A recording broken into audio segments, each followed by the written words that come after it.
It was a movie like no other movie, and it had a profound impact on New York. That story next.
Enemy jet bombers carrying nuclear weapons can sweep over a variety of routes and drop bombs on any important target in the United States. Adesso vi faccio vedere un po' cosa mi porto con me in questo kit. Intanto lo zaino è a tenuta stagna, quindi non ha contaminazione dall'esterno. Come avete già visto, porto una maschera antigas facciale, questa la vedremo dopo perché è molto interessante, una borraccia che viene data in dotazione sempre a quella maschera antigas, un filtro CBRN, questo praticamente filtra qualsiasi agente, altri filtri di ricambio sottovuoto, dei guanti in gomma, una tuta anticontaminazione, delle sovrascarpe, delle pasticche di iodio, scotch americano e batteria stilo per la ricetrasmittente. E ovviamente non poteva mancare un piccolo contatore Geiger. Vediamo un po' come si presenta la scatola di questa maschera antigas, modello CM6M. Qua c'è il sigillo di garanzia. Troviamo ovviamente la maschera, la borraccia in dotazione, la garanzia e un libretto di istruzioni. Oltre alla maschera troviamo anche il suo filtro, ma vedremo dopo le sue caratteristiche. Vediamo la nostra maschera. Ovviamente sigillata nel suo sacchetto, addirittura sigillata così può durare anche 20 anni, quindi se la lasciate nella sua confezione è garantita per 20 anni.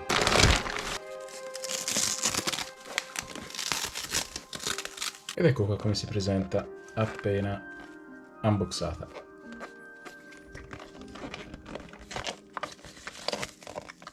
E questo invece è il filtro di cui parlavo prima.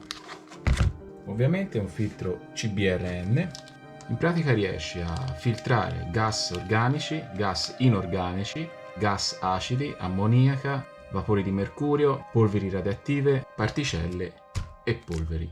Vediamo anche come è fatto il nostro filtro, andiamo ad aprirlo, come vedete è contenuto in questa busta sigillata. Poi ovviamente a schermo vi lascio tutte le specifiche di questo filtro spettacolare, questo lo possiamo vedere qui. Ovviamente l'attacco è un attacco NATO, classico, standard. Questi filtri ovviamente si trovano sul sito della Mira Safety, ma potete anche cambiarli con dei normalissimi filtri che potrete trovare su Amazon. Adesso che vi ho fatto un unboxing veloce, torniamo in esterna e vi parlo di tutte le caratteristiche tecniche di questi oggetti.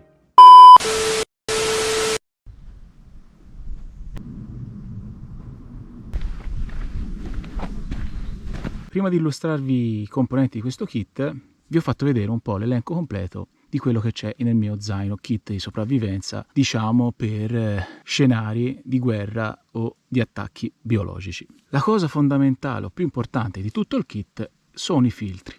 Qua vi faccio vedere un filtro della Mira Safety, come la maschera e come la borraccia, che riesce a filtrare praticamente qualsiasi agente che c'è sospeso in aria.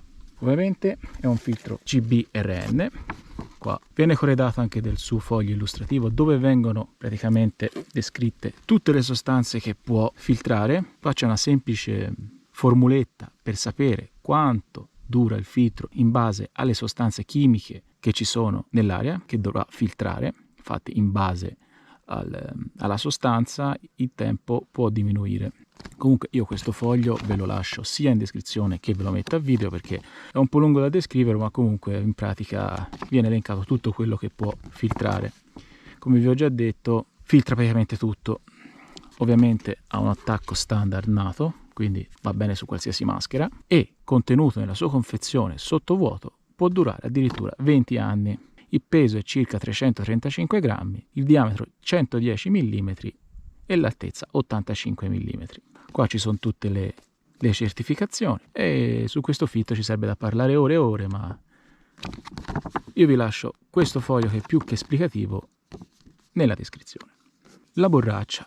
La borraccia viene data insieme alla maschera, dopo vi faccio vedere perché. Classica borraccia stile americano, con laccio di protezione in gomma, collo della bottiglia abbastanza largo. Cosa interessante, l'aggancio per bere. Perché questo aggancio? Perché la maschera è dotata di cannuccia, che dopo vi faccio vedere come funziona. Comunque questo qua è uno standard, diciamo tipo camelback. La maschera in questione, anche questa è della Mira Safety, anch'essa viene data in dotazione il libretto con tutte le caratteristiche su come stoccarla, su come pulirla. Per pulirla basta dell'alcol isopropilico, ovviamente i materiali sono tutti in gomma, dietro c'è una pratica retina per i capelli in tessuto, 6 cinghie di regolazione, diaframma per parlare, per far sì che gli altri ci sentino, doppio filtro, quindi uno qua, ok? E il secondo lo mettete qua. Perché due? Qua ci va il secondo filtro, quindi ne avete uno a destra e uno a sinistra, per far sì che possiate cambiare il filtro, uno dei due filtri, senza andare in insufficienza di ossigeno. Qua c'è il sistema di valvola di uscita del nostro respiro, un sistema antiappannamento. Qua all'interno c'è un'altra pratica mascherina, chiamiamola così, che protegge il naso e la bocca per non far appannare la nostra visiera. E adesso vi faccio vedere come funziona la cannuccia. La sganciate dal suo blocco che è posto al fianco della maschera a destra, ok? Qua lo andate ad aprire, c'è un pratico cappuccio, e andate a inserirla direttamente nella borraccia. Vedete? Quindi avrete un sistema tenuta stagna praticamente, senza dovervi levare la maschera. Faccio vedere meglio che all'interno c'è un piccolo tubo e girando questa piccola valvolina si sposta e si avvicina alla bocca. E questo tipo di cannuccia, tubicino, raccordo è anche compatibile con le più classiche camelback, quindi la potete usare con quelle sacche idriche che troverete nei negozi sportivi o anche su Amazon. Altre cose su questa maschera la potrete vedere anche in alcuni film perché è usata anche da molte forze speciali del mondo, forze armate, ed è veramente un prodotto molto valido. Comunque, come per tutti gli altri oggetti, anche di questa maschera io vi lascio tutti i link in descrizione. Faccio sentire anche come si sente la mia voce attraverso il diaframma, attraverso questo diaframma.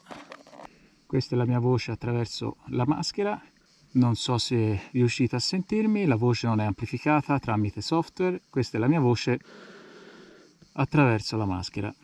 Per vedere se la maschera è attenuta dobbiamo tappare la presa del nostro filtro e inspirare. Noterete subito che c'è una depressione verso la vostra faccia. Se non ci fosse, dovete decorare queste strisce di tessuto per mettere in tensione la maschera. Come vedete, sulla testa è molto comoda, ci sono tutte le cinghie per regolarla e non dà affatto fastidio, anzi molto comoda, le parti ergonomiche in gomma sono molto aderenti, non danno fastidio. Speriamo di non doverla mai usare in scenari critici.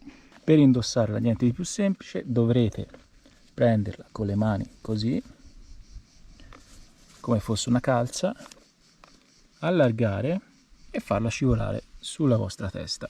In dotazione viene data anche il libretto di istruzioni su come stoccarla, metterla, pulirla e tutte le caratteristiche. Ve ne leggo un paio, tanto anche questo poi ve lo lascio in descrizione. Peso 560 grammi, taglia unica, visuale dal 70 all'80%, 95% della voce che esce dal diaframma e tutte le caratteristiche più o meno che vi ho già spiegato. Lo stoccaggio anche qui è garantito nella sua confezione originale senza aprirla per 20 anni e di non tenerla in zone umide o troppo calde. Altra cosa interessante di questo mio kit, che serve, come vi ho già detto, a scenari estremi, è questo piccolo contatore Geiger. Magari non servirà a nulla, magari non sarà preciso, però averlo con noi fa sempre piacere. In qualche occasione può tornare utile. Ovviamente sulla maschera ci funzionano tutti i tipi di filtro NATO. Questi per esempio le trovate su Amazon e sono in metallo, hanno lo stesso attacco, quindi le potete trovare anche in Europa molto semplicemente. Guanti in gomma, tuta anticontaminazione, sovrascarpe, sono tutte cose usa e getta, quindi le usate una volta, magari ve le mettete per trovare un riparo, lo trovate un riparo magari sotto un ponte, sotto una zona sicura, in una zona sicura, e poi le buttate via perché ormai saranno contaminate e non più riutilizzabili. Quindi questi tre oggetti sono usa e getta e sono anche per non venire direttamente in contatto con degli agenti nocivi che possono essere intorno a noi. Scotch americano fa sempre comodo, batteria e stilo per la nostra rice trasmittente, perché ovviamente in uno scenario del genere probabilmente i cellulari non funzioneranno, quindi una rice trasmittente con noi a batteria e stilo, che sono sempre reperibili, farà sicuramente la differenza. E per non farci mancare nulla, le pillole di iodio per un'esposizione alle radiazioni. Ovviamente se c'è un'esplosione di un'arma nucleare dovete sperare, se siete molto fortunati, all'esplosione potrete rimanere in vita. Se non siete stati esposti ai raggi gamma, delta e tutte queste cose che una bomba nucleare fa nel momento dell'esplosione, siete ancora più fortunati, ma sicuramente potreste essere esposti a radiazioni, quindi lo iodio potrebbe aiutare. Ovviamente, come vi ho già detto, se siete molto fortunati non morirete nel momento della detonazione, quindi queste servono per uno scenario post esplosione, in quei minuti in cui ricadrà sul terreno polvere e detriti radioattivi. Ovviamente tutto quello che vi circonderà sarà estremamente mortale, quindi acqua, animali, terreno, rocce, tutto sarà radioattivo, quindi per questo dovrete usare tuta, guanti e sovrascarpe per far sì che le sostanze, la polvere radioattiva o nociva non rimanga troppo sul vostro corpo, perché le radiazioni ve le prendete, però perlomeno le polveri non rimarranno attaccate sul vostro corpo. E con questo contatore magari vi può dare una mano. Io spero che questo video vi sia piaciuto, un po' diverso dal solito, vi ho fatto vedere un kit un po' particolare. Spero vi sia piaciuto. Se volete lasciate un like sotto al video, iscrivetevi al canale e noi ci vediamo al prossimo video. Un saluto a tutti.